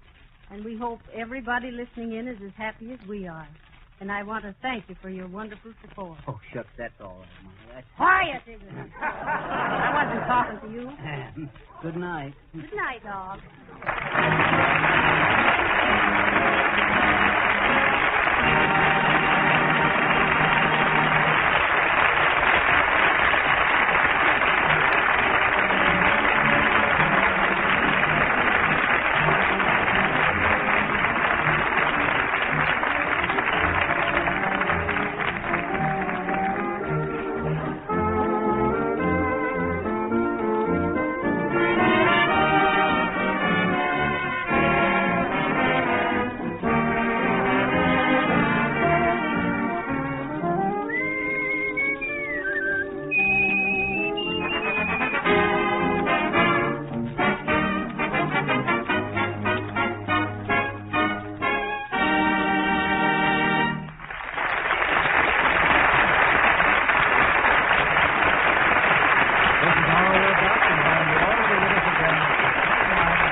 This program comes to you from our Chicago studios. This is the Red Network of the National Broadcasting Company.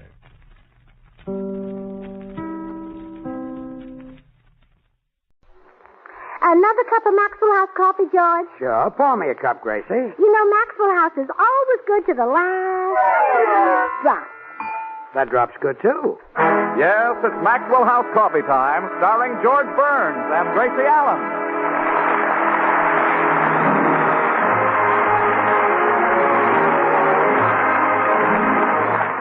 With yours truly, Toby Reed, Gail Gordon, Hans Conried, Elliot Lewis, Bea Benaderet, Frank Nelson, Meredith Wilson, and the Maxwell House Orchestra, and Bill Goodwin.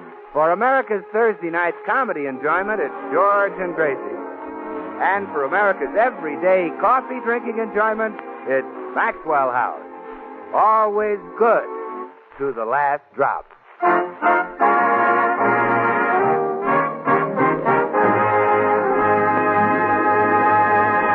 3 years ago, George put his name on the waiting list for a new car.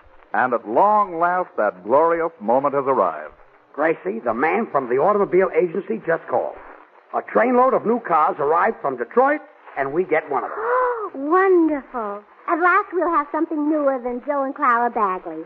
Clara's always rubbing it in that my things are older than hers. Well, she's right. Your refrigerator is older. Your vacuum sweeper is older. Well, even my dishwasher is older. But, Gracie, I wash the dishes. I know.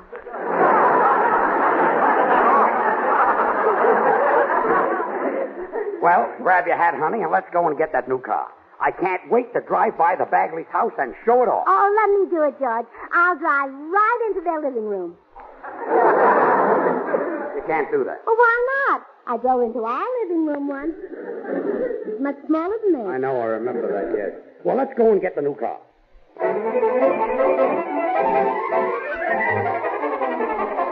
That's right, Mr. Burns. Your name's at the top of the list. And your new car is out in the service department now being checked over. Well, what'll it cost us? Oh, just the list price, Mr. Burns. We don't accept bonuses. Oh, that's fine. Now, let's see. List price on your car is $1,750.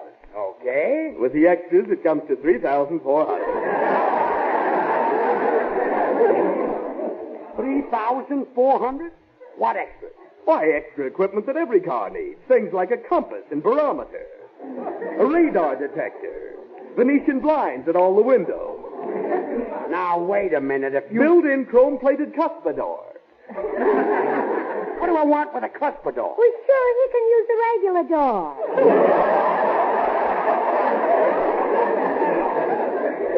Gracie. And then there's the dashboard television set. I can't look at a television and drive an automobile. I see you're not a native Californian.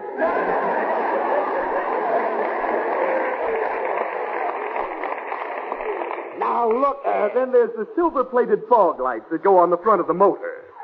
We don't need that stuff. Well, certainly not. You can just leave the motor off. Look, mister, I'm not going to take all those extras. You're not, huh? But what do you know? I've been holding the list upside down. Your name's on the bottom.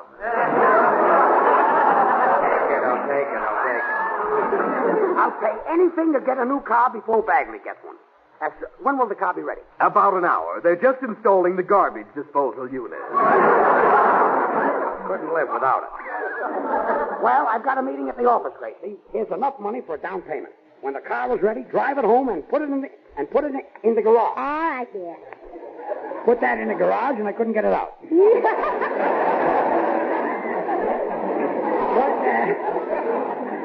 But for heaven's sake, drive carefully. Keep your hands on the wheel. Your foot on the brake. Your mouth closed. Your ears open and your eyes on the road. Uh-huh. Is it all right if my nose just hangs there and rests? I'll see you at home.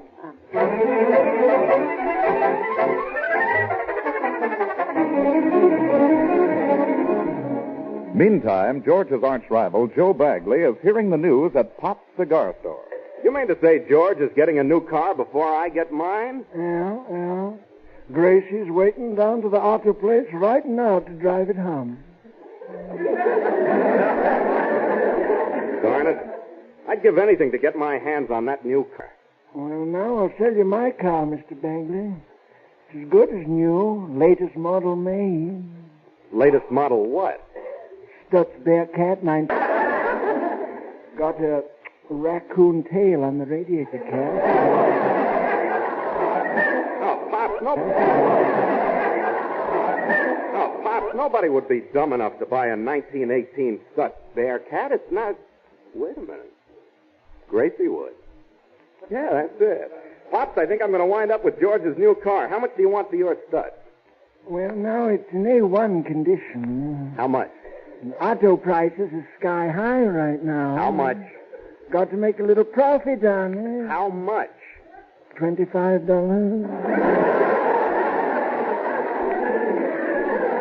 All right, here's your money. Where's the car? Parked down in front. Now, you be careful when you get into it, Joe. Don't sit on my ukulele.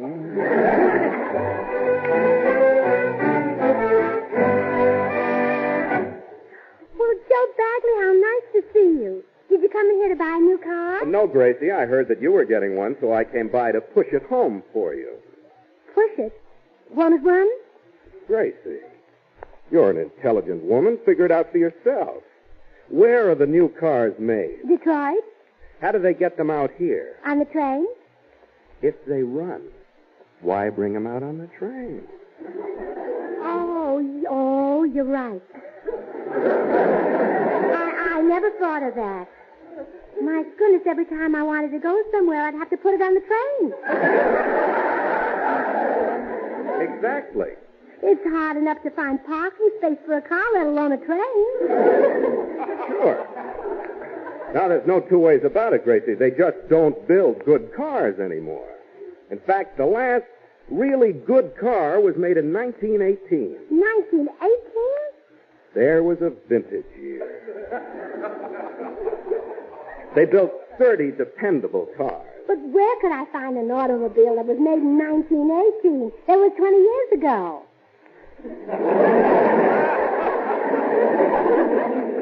30. No, 20.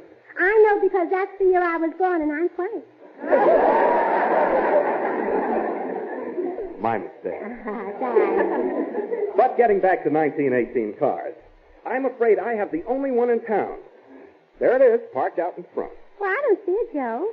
Is it behind that concrete mixer?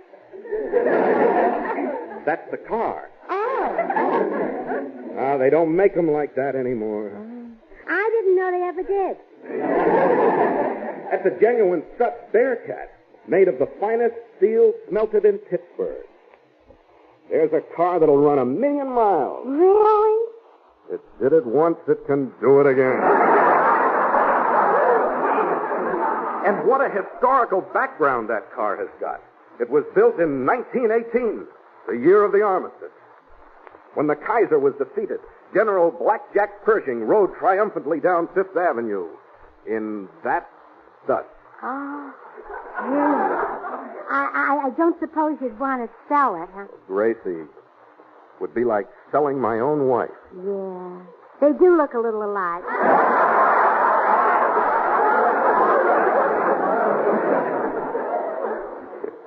Darned if they don't. All right, Gracie, you can have it. Oh, thank you, Joe. You're making a great sacrifice. How much is it? You couldn't possibly pay what it's worth, so take it for nothing. Just give me $25 to transfer the ownership.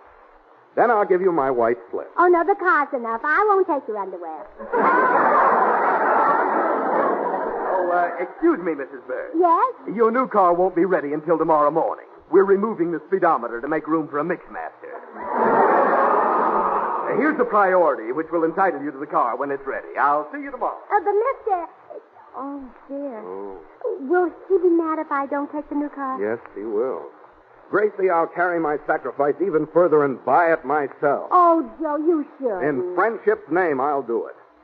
I'm a skilled mechanic. I can probably make it run. Oh, George, I'll never forget you for this.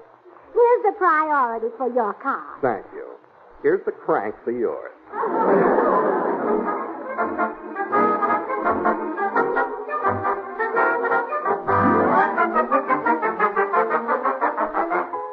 Oh, boy, I can hardly wait to look in the garage and see my new car. I hope Gracie got it home all right. Yeah, there. Oh, no, she had a wreck. I'll never see her again. Nobody could be in a wreck like that and live. Oh, well, how do you like it? Gracie, thank goodness you weren't killed in the accident. What accident? Didn't you hit something when you drove the car home? No, I was very careful. I didn't even hit my front fender when it fell off. Gracie, where'd you get this car? From Joe Bagley. Joe Bagley? Yes, he took the priority for our new car and sold me this one. This pile of junk? Junk? Well, I'll have you know this is a genuine Dutch polecat. What? They smelled it clear in Pittsburgh.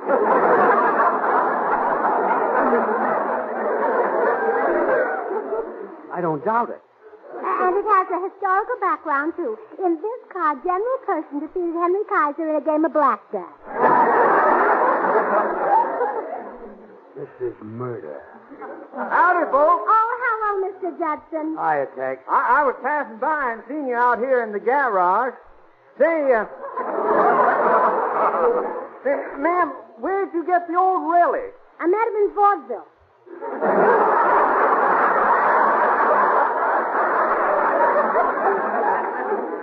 He means the stud.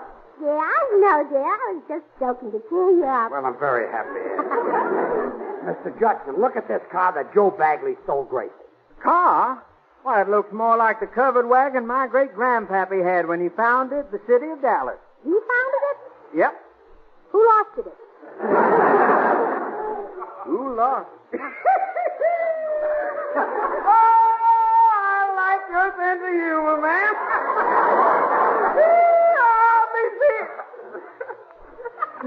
No, come to think of it, I ain't leaving yet.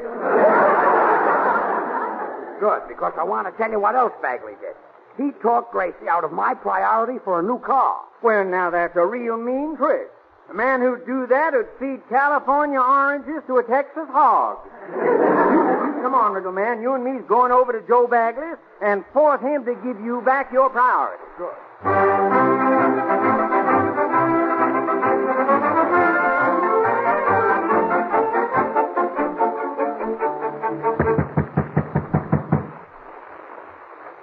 Oh, hello, George.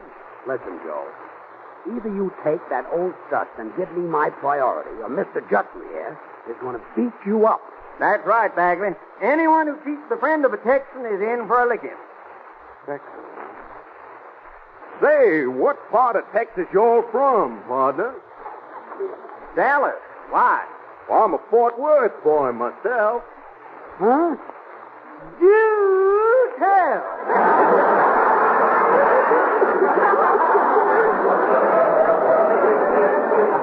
So you're a Texan. Why, sure. My pappy's got 7 oil wells. Oh, I'm awful sorry to hear your family's on relief. Wait a minute. Mr. Judson, you came over here to whip him. What did you say, Yankee? This man cheated me. Why, you falsifying little weasel. I'd skin you alive if I was sure that you was.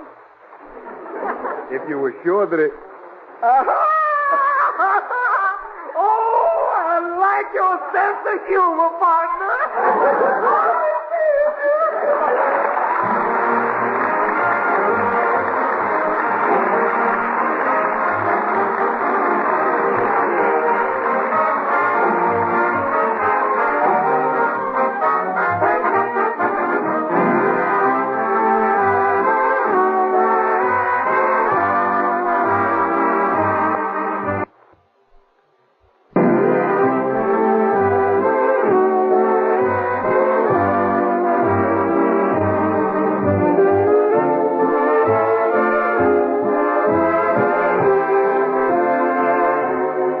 There's no mistaking those great Gershwin melodies, Meredith. It's the music of America's most famous composer.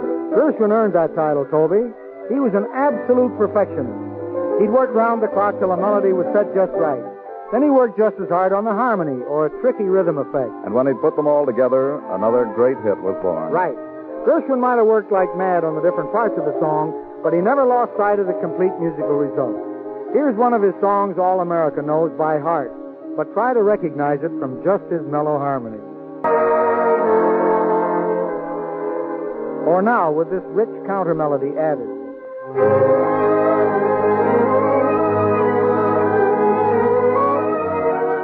For both themes are wonderful, Meredith, but we need more. All right, Toby, then we'll add the vigorous rhythm.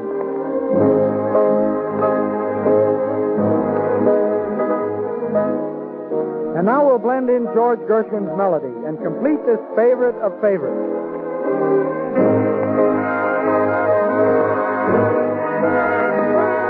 Yes, the beautiful and popular The Man I Love.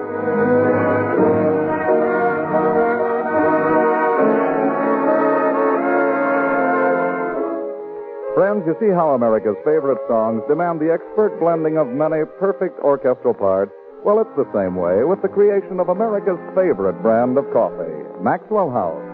Not one, but many varieties of choice Highland-grown Latin American coffees must be blended to achieve the satisfying, good-to-the-last-drop flavor of Maxwell House. Our Maxwell House experts, with careful skill, select Manizales for mellowness. For richness, they add Medellin.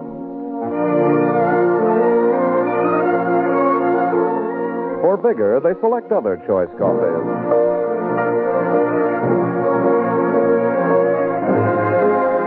And for fine, full body, they add Bucaramangas.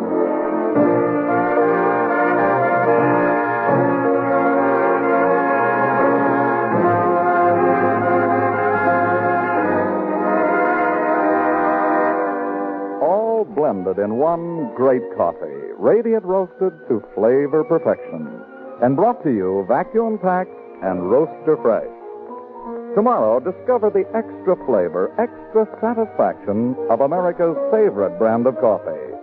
Discover why now, more than ever, all this extra flavor and satisfaction makes Maxwell House today's outstanding coffee buy.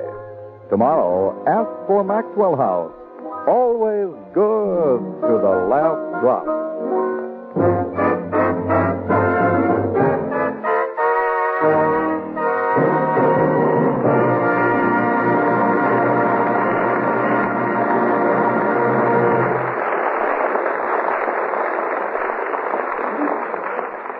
Well, this is great. Bagley's going to get my new car, and I'm stuck with a 1918 Stutz bed. Oh, now, George, stop worrying. With a raccoon tail yet. I got you into this, and I'll get you out. Got any ideas? Oh, I've got so many ideas in my brain, I can just rattle them off. You're talking to a real rattlebrain. That didn't sound right, did it? Did to me. Well, I'll go over and see if Bill Goodwin can help me. I'll see you later, dear. Well, Gracie, you've gotten your husband into a mess. I know it. You ought to be ashamed. I am. You're beautiful but dumb. I'm not dumb.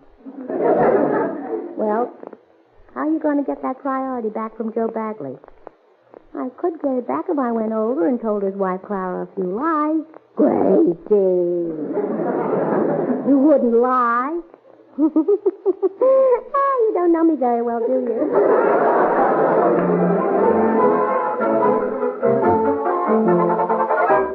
I'm glad you dropped by, Gracie. I want to thank you for giving Joe this priority for a new car. Oh, that's all right, Clara. Just give me half the bobby pins you find in it.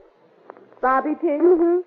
Gracie, are you insinuating that Joe might pick up girls? Oh, no. It's just that girls can't resist the new cars. Why, when one drives by, they all hop on it. They do? Sure, haven't you heard of a car hop? But Gracie... Oh, now, there's nothing to worry about, Clara. They're mostly young college girls around 18 and 19 with sweaters and short skirts. Oh, but Gracie, those college girls...